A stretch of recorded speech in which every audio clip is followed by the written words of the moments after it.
Hey guys, welcome to Trashy Stupid Fun. Yeah, I'm back in my room this time, and I don't know.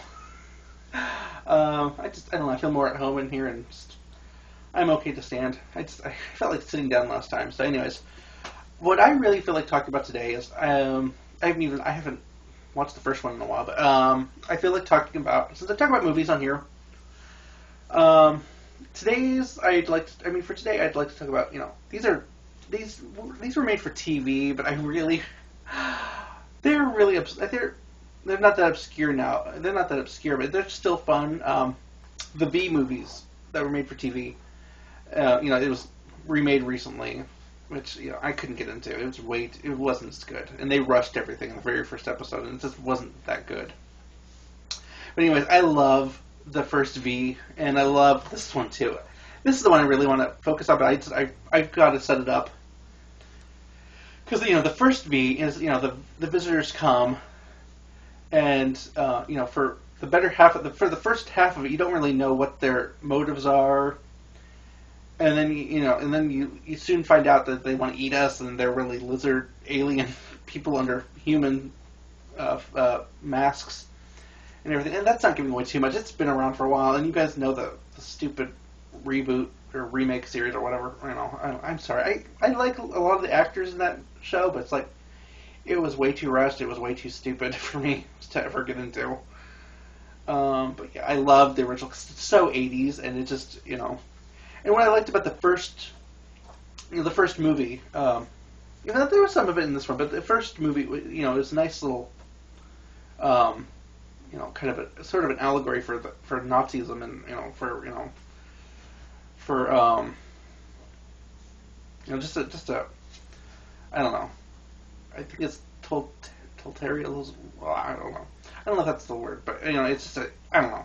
It's in so many aspects. It has a nice little. It has a sort of I don't know. There's some great symbolism going on in that movie, but there's also a little bit of cheese to it, which I love. The makeup and the special effects, like when Diana, her jaw unhinges and just it stretches out, and she puts that gerbil in, or not gerbil, but the it was like a guinea pig. Her mouth elongates, and she's shoving that. You see, it's such at a weird angle, and it's that weird makeup that I love. It's that weird stretchy makeup, or I don't know, that weird crazy makeup that they do in the 80s. But I talked about it a little bit in when I watched The Stuff, because that kind of made me think of the same effect that they did. Because when they get infected with the stuff, their mouth stretches out for some reason. I don't know. But anyways, I just love the effects in the both movies, and a little bit of the TV series, which the TV series was okay, but the good guys went away too much, and just I don't know. It was fun for the most part. I liked the TV series that came after the movies, but then after the invasion and everything, they had their kind of a mixed. I mean, that by the end of the first movie, a lot of characters had died, I think, and yeah, I don't want. I mean, I don't know. I'm giving away a little bit, but and then we get to the final battle, and I just I think the key points of this one that I really love is mostly the birthing, the whole birthing thing, because that's kind of hilarious at one point. At one point, it's hilarious. Another part of it's kind of creepy, but I don't know. And I don't know. And also that birthing scene is what I thought would be what what Breaking Dawn was going to be like, but it wasn't. That was far more extreme. But yeah, if you open it up, you see the alien baby, the face of the alien baby on here. And I ordered it. I can't remember. I think I ordered this off of Amazon. You see, look at that. I love the effects, and I love the alien baby. Oh, but in addition to the alien baby, I love there's so much bad going on in this movie. But I love it for the badness.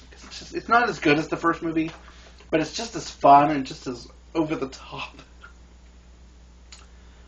Because yeah, and my favorite. I mean, some of my favorite characters from both versions. I mean, I really love Diana.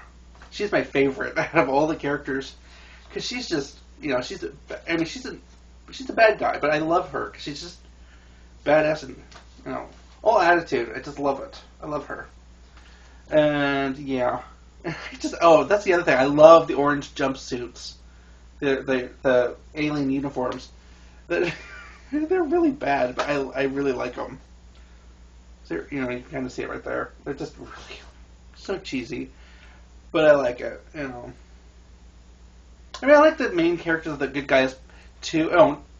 Oh God, that's another thing I should touch upon. One of the the aliens that's is a good guy is Willie, played by Robert Englund.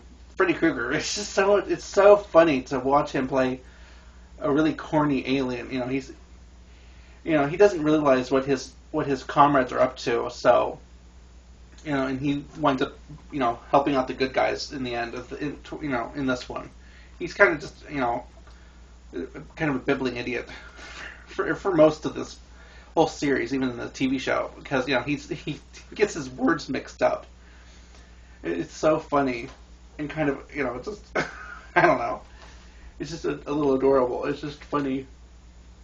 I forget what he said. It's his very first time on screen. He runs into this woman, and he forgets the right word because apparently when the aliens came to our planet, they all learned all of our languages, so they were sent to certain places, and he was going to be sent to some place, but then he was sent to America or the USA, or the United States, and so he had to learn English really fast, and he just didn't quite grasp it. I forget where he was supposed to go because I need to buy the first one. I only own this one, and I had the TV series for a while, but then I sold it. And the TV series was just okay. The one big problem, I mean, it's a silly problem, really, but one problem I had with the TV series is that the aliens didn't have that creepy voice that they did for the movies, and I really liked that effect. It's like all of a sudden on the TV series, it's like what happened to their voices? And it's a stupid headcanon, but in my head I was like, maybe the red dust did it. That's the other thing, But by the time this, for the climax of the movie, they figured out a chemical weapon, or a powder to kill the aliens off with, and yeah, it was interesting.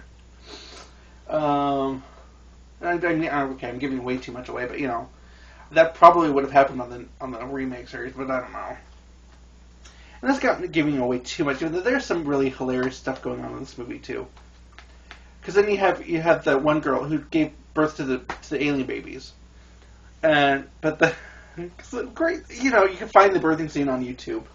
The one thing I love about that is how freaky it is when the regular looking baby comes out and she. Oh my God! They hold it up and she becomes half lizard. She has her eyes are all slit. I don't know. But her eyes are kind of, I don't know. Her eyes are barely open. And she has this, lizard tongue that comes out, and it's just Robin. Her name was Robin. She had the alien babies, and then slowly but surely, the alien, her normal looking daughter, grows up a little too fast, and soon by the end of it, she's she looks like what, maybe 11 years old or so, or 9, maybe 9. She's young, but she rapidly grew up, and not to give too much away, but she finds out none of the aliens in the show, none of the other aliens have magic powers, but for some reason this alien hybrid child has powers.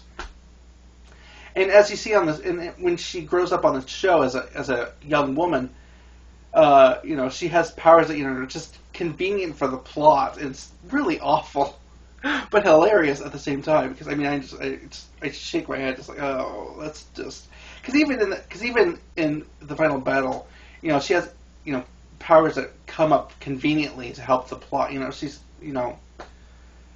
Little Miss um, Deus Ex Machina, little Miss, little Miss, machine, little Miss, what does that mean exactly? The God in the machine or something? She just helps the plot along. She gives everybody happy ending, and at least now the TV series comes along, and then I don't know. The TV series just wasn't as good, but it was fun at times. It's very cheesy, very 80s, and yeah,